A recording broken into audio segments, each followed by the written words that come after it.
ప్రభుత్వ వసతి గృహం నందు ఆకస్మికంగా జరిగిన పరిణామాలతో వార్డు ఇన్ఛార్జీలు, మాజీ టీడీపీ కౌన్సిలర్లు, కార్యకర్తలు ఆశ్చర్యపోయారు.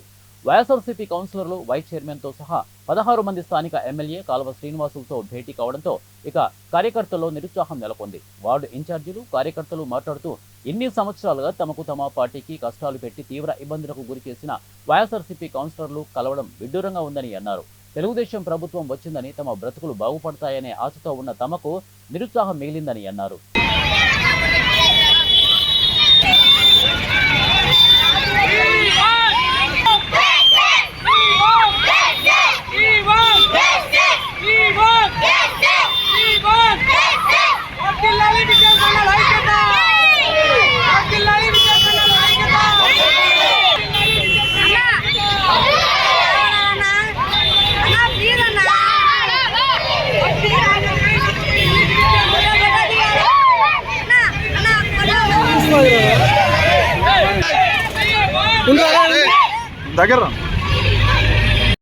విద్యా సంఘాల ఐక్యత, నశించాలి విద్యార్థి వ్యతిరేక విధానాలు, నశించాలి విద్యార్థి వ్యతిరేక విధానాలు, నశించాలి విద్యార్థి వ్యతిరేక విధానాలు. నా పేరు మంద రాజు, PDSU ప్రగతిశీల ప్రజాస్వామ్య విద్యార్థి సంఘం.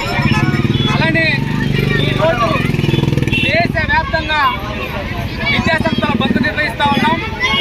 ఈరోజు ఆ బంద్ నిర్వహించడానికి ప్రధానమైన కారణం ఏంటంటే, ఏదైతే ఒకే నేషన్ ఒకే ఎగ్జామ్ అనే విధానాన్ని ఎప్పటి నుంచో గత ప్రభుత్వాలు తీసుకొస్తూ ఉన్నాయి. అది నీట్ ఒక డాక్టర్ అవ్వడానికి ఆ యొక్క ఎగ్జామ్ అనేది ఉపయోగపడుతుంది. అలాంటి ఆ నీట్ ఎగ్జామ్లో ఈ మధ్య కొన్ని అవకతవకలు జరిగినాయి.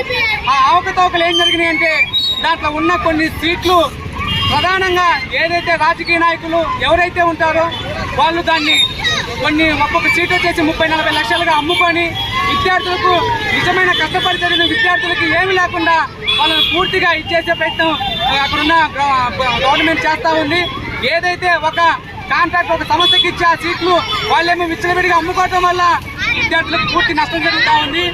ఇలా చేస్తే కేంద్రానికైనా కానీ రాష్ట్రానికైనా సరైన బుద్ధి చెప్తామని చెప్పేసి విద్యాసంఘం తరపు నుంచి కోరుకుంటా ఉన్నాను. తక్షణమే ఏదైతే ఒక ప్రైవేట్ సంస్థ ఉందో ఆ సంస్థకు సీట్లు ఇవ్వటం ఆపేసి, ఏదైతే పాత పద్ధతిలో కొనసాగిందో ఏ రాష్ట్రానికి ఇవ్వాల్సినటువంటి సీట్లు ఆ రాష్ట్రానికి ఇచ్చి విద్యార్థులకు న్యాయం చేసే విధంగా ఖచ్చితంగా ప్రభుత్వాలు చర్యలు తీసుకోవాలా. ఏదైతే నీట్ ఎగ్జామ్ ఆగిపోయిందో దాన్ని మళ్ళీ పునఃప్రారంభించి విద్యార్థులకు న్యాయం చేసే విధంగా పోరాటం చేయాలి. అటువంటి విధానం చేసేంత వరకు PDSU, SFI విద్యార్థి సంఘాలు అన్ని ఏకమయ్యి ఖచ్చితంగా న్యాయం చేసేంత వరకు పోరాడతాము. ఏదైతే అట్లా చేయకుండా విద్యార్థుల వ్యతిరేక విధానాలు తీసుకొస్తున్నారో ప్రభుత్వాన్ని ప్రతిపక్షంలోకి తెచ్చే విధానం ఈ యొక్క PDSU తీసుకుంటా ఉంటుంది. తక్షణమే విద్యార్థులకు న్యాయం చేసి వాళ్ళ యొక్క భవిష్యత్తుకు ఉన్నత స్థాయికి వెళ్ళడానికి ప్రభుత్వాలు ముందడుగేయాలని చెప్పేసి ఈరోజు దేశవ్యాప్తంగా బంద్ నిర్వహిస్తా ఉన్నాం. దానికి దోర్నాల మండలంలో ఈరోజు హై స్కూల్ నుంచి పెద్ద ఎత్తున విద్యార్థులు ర్యాలీతోటి సంఘీభావం తెలిపారు.